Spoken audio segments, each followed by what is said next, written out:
वानरराज का बदला पंचतंत्र। एक नगर के राजा चंद्र के पुत्रों को बंदरों से खेलने का व्यसन था। बंदरों का सरदार भी बड़ा चतुर था। वो सब बंदरों को नीतिशास्त्र पढ़ाया करता था। सब बंदर उसकी आज्ञा का पालन करते थे। राजपुत्र भी उन बंदरों के सरदार वानरराज को बहुत मानते थे। उसी नगर के राजगृह में छोटे राजपुत्र के वाहन के लिए कई मेढ़े भी थे। उनमें से एक मेढ़ा बहुत लोभी था। वो जब जी चाहे तब रसोई में घुसकर सब कुछ खा लेता था। रसोइये उसे लकड़ी से मारकर बाहर निकाल देते थे। वानरराज ने जब यह कलह देखा तो वो चिंतित हो गया। उसने सोचा, यह कलह किसी दिन सारे बंदर समाज के नाश का कारण हो जाएगा। कारण यह कि जिस दिन कोई नौकर इस मेढ़े को जलती लकड़ी से मारेगा, उसी दिन यह मेढ़ा घुड़साल में घुसकर आग लगा देगा। इससे कई घोड़े जल जाएंगे। जलन के घावों को भरने के लिए बंदरों की चर्बी की मांग पैदा होगी। तब हम सब मारे जाएंगे। इतनी दूर की बात सोचने के बाद उसने बंदरों को सलाह दी कि वे अभी से राजगृह का त्याग कर दें। किंतु उस समय बंदरों ने उसकी बात को नहीं सुना। राजगृह में उन्हें मीठे मीठे फल मिलते थे। उन्हें छोड़कर वे कैसे जाते? उन्होंने वानरराज से कहा कि बुढ़ापे के कारण तुम्हारी बुद्धि मंद पड़ गई है। हम राजपुत्र के प्रेम व्यवहार और अमृत समान मीठे फलों को छोड़कर जंगल में नहीं जाएंगे। वानरराज ने आंखों में आंसू भरकर कहा, मूर्खों, तुम इस लोभ का परिणाम नहीं जानते। यह सुख तुम्हें बहुत महंगा पड़ेगा। यह कहकर वानरराज स्वयं राजगृह छोड़कर वन में चला गया। उसके जाने के बाद एक दिन वही बात हो गई जिससे वानरराज ने वानरों को सावधान किया था। एक लोभी मेढ़ा जब रसोई में गया तो नौकर ने जलती लकड़ी उस पर फेंकी। मेढ़े के बाल जलने लगे। वहां से भागकर वो अश्वशाला में घुस गया। उसकी चिनगारियों से अश्वशाला भी जल गई। कुछ घोड़े आग से जलकर वहीं मर गए। कुछ रस्सी तुड़ाकर शाला से भाग गए। तब राजा ने पशु चिकित्सा में कुशल वैद्यों को बुलाया और उन्हें आग से जले घोड़ों की चिकित्सा करने के लिए कहा। वैद्यों ने आयुर्वेद शास्त्र देखकर सलाह दी कि जले घावों पर बंदरों की चर्बी की मरहम बनाकर लगाई जाए। राजा ने मरहम बनाने के लिए सब बंदरों को मारने की आज्ञा दी।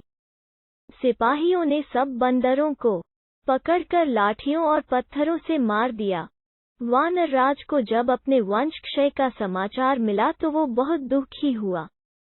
उसके मन में राजा से बदला लेने की आग भड़क उठी। दिन रात वो इसी चिंता में घुलने लगा। आखिर उसे एक वन में ऐसा तालाब मिला जिसके किनारे मनुष्यों के पद चिन्ह थे। उन चिन्हों से मालूम होता था कि इस तालाब में जितने मनुष्य गए सब मर गए। कोई वापस नहीं आया। वो समझ गया कि यहाँ अवश्य कोई नरभक्षी मगरमच्छ है। उसका पता लगाने के लिए उसने एक उपाय किया। कमल नाल लेकर उसका एक सिरा उसने तालाब में डाला और दूसरे सिरे को मुख में लगाकर पानी पीना शुरू कर दिया। थोड़ी देर में उसके सामने ही तालाब में से एक कंठहार धारण किए हुए मगरमच्छ निकला। उसने कहा, इस तालाब में पानी पीने के लिए आकर कोई वापस नहीं गया। तूने कमल नाल द्वारा पानी पीने का उपाय करके विलक्षण बुद्धि का परिचय दिया है। मैं तेरी प्रतिभा पर प्रसन्न हूँ। तू जो वर मांगेगा मैं दूंगा। कोई सा एक वर मांग ले। वानरराज ने पूछा, मगरराज, तुम्हारी भक्षण शक्ति कितनी है? उद्धरण चिन्ह। मगरराज, जल में मैं सैकड़ों सहस्त्रों पशु या मनुष्यों को खा सकता हूँ। भूमि पर एक गीदड़ भी नहीं। वानरराज, एक राजा से मेरा वैर है। यदि तुम यह कंठहार मुझे दे दो तो मैं उसके सारे परिवार को तालाब में लाकर तुम्हारा भोजन बना सकता हूँ। मगरराज ने कंठहार दे दिया। वानरराज कंठहार पहनकर राजा के महल में चला गया। उस कंठहार की चमक दमक से सारा राजमहल जगमगा उठा। राजा ने जब वो कंठहार देखा तो पूछा, वानरराज, यह कंठहार तुम्हें कहाँ मिला? उद्धरण चिन्ह। वानरराज, राजन, यहाँ से दूर वन में एक तालाब है। वहाँ रविवार के दिन सुबह के समय जो गोता लगाएगा उसे वो कंठहार मिल जाएगा। राजा ने इच्छा प्रकट की कि वो भी समस्त परिवार तथा दरबारियों समेत उस तालाब में जाकर स्नान करेगा, जिससे सबको एक एक कंठहार की प्राप्ति हो जाएगी। निश्चित दिन राजा समेत सभी लोग वानरराज के साथ तालाब पर पहुंच गए। किसी को यह न सूझा कि ऐसा कभी संभव नहीं हो सकता। तृष्णा सबको अंधा बना देती है।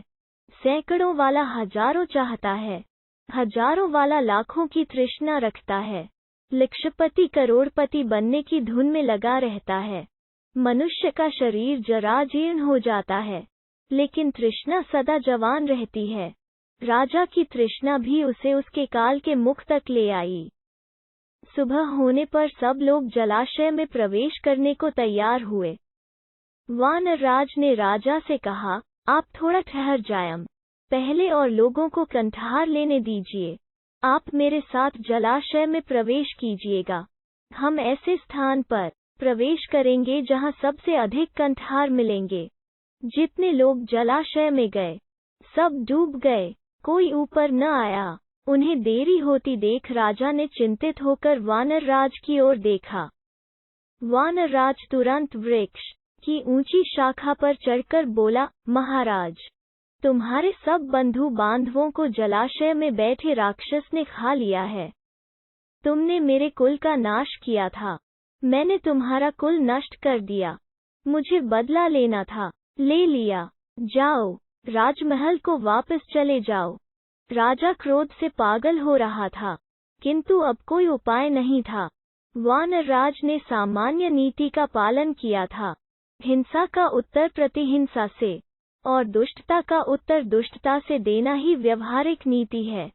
राजा के वापस जाने के बाद मगरराज तालाब से निकला। उसने वानरराज की बुद्धिमत्ता की बहुत प्रशंसा की। सीख, लोभ बुद्धि पर पर्दा डाल देता है।